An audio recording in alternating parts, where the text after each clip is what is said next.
Hello, everyone, and welcome back into the Hampton Toyota pregame show on the Louisiana Ragin Cajun radio network. I'm Scott Prather. It's time for your Player Profile segment.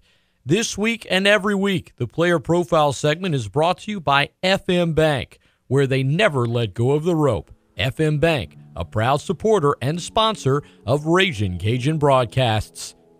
This week, we focus on senior linebacker Boris Anyama. The 6'3", 230-pound senior from Stafford, Texas, came to Louisiana under Ricky Bustle's staff and redshirted as a member of the wide receivers unit.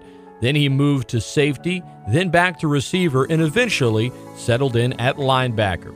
But if you ask Boris about his first football memory, he was in the 5th grade playing running back for a flag football team on a muddy day in Texas. I used to play for a Little League football team called the Stafford Cobras. And my memory was the stadium the field was pretty much covered from mud from the 30 to the opposite 30. So the only place I didn't have mud was in the end zones. And all the running backs were trying to move the ball, but they couldn't score. They couldn't move past the 50. And when I got the first carry, I scored in the mud bowl. So they're like, oh, yeah. As a young man, he wasn't completely drawn to football, but thanks to a coworker of his mother's, football found him, and as Boris likes to say, well, the rest is history. Football kind of like grew into me because I've always been like the one more aggressive ones in the family. And then one of my mom's workers convinced her to let me play football because I've always played basketball before football. And then she let me try football, and then from the first day, the coaches loved me, and the rest was history. Boris is described as an aggressive football player on the field, and as he explains it, it all stemmed from his roots. I grew up most of my life in Stafford, Texas. That's like 2 minutes away from Houston. It's a urban town, and I'm a family of 7. I got 3 brothers and 1 sister. I'm the middle child. Before we moved there, we used to live in a 3-bedroom apartment, so space wasn't really like the norm. So you were always stepping on each other or touching each other's property, and I didn't like when anybody touched my stuff. So I always defended my property. I didn't care if I had to fight my older brothers, but I always lost. But they still respected me. For a player who came to UL as a receiver, then moved to defense, back to offense, and eventually settled in at linebacker, Anyama's favorite high school football memories come from both sides of the football. Well, one was I scored a 99-yard touchdown run my freshman year, and then another one when I recorded my first sack my sophomore year. Anyama has endured injuries in his college career and in his high school career, where he only played 12 games. But the final game of his high school career, he made a play that eventually led him to Lafayette. The last game of the season, they threw a pass, I intercepted it with one hand, and then after that play, the coach came to me and was like, that one play is going to get you a scholarship. I was like, no.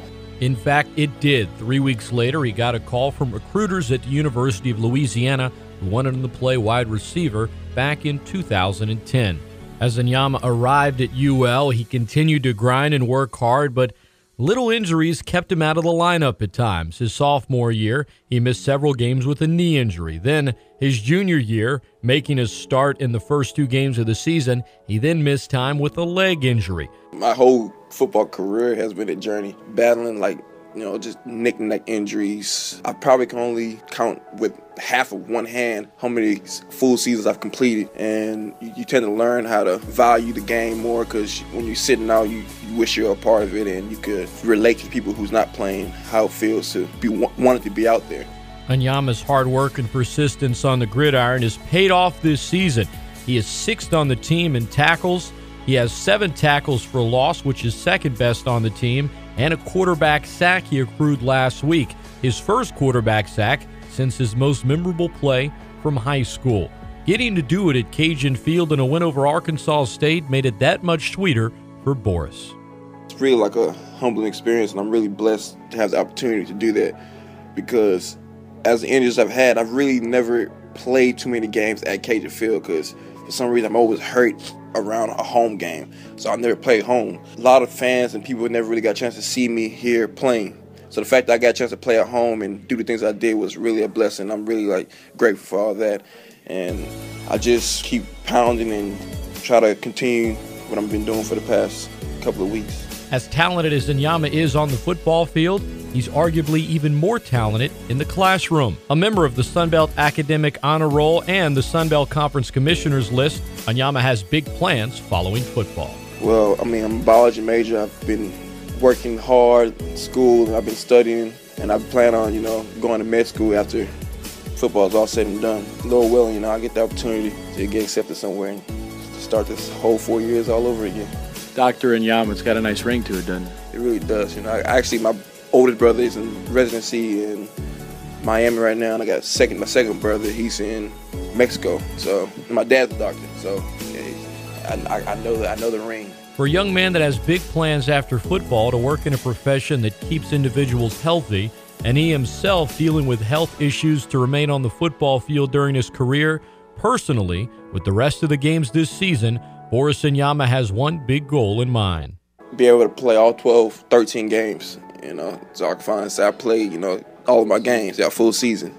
And, there ain't nothing better than winning, just want to win, Lord willing. That's your player profile segment on senior linebacker Boris Anyama. Remember, this week and every week, the Player Profile segment is brought to you by FM Bank, where they never let go of the rope. FM Bank, a proud sponsor of Ragin Cajun broadcasts.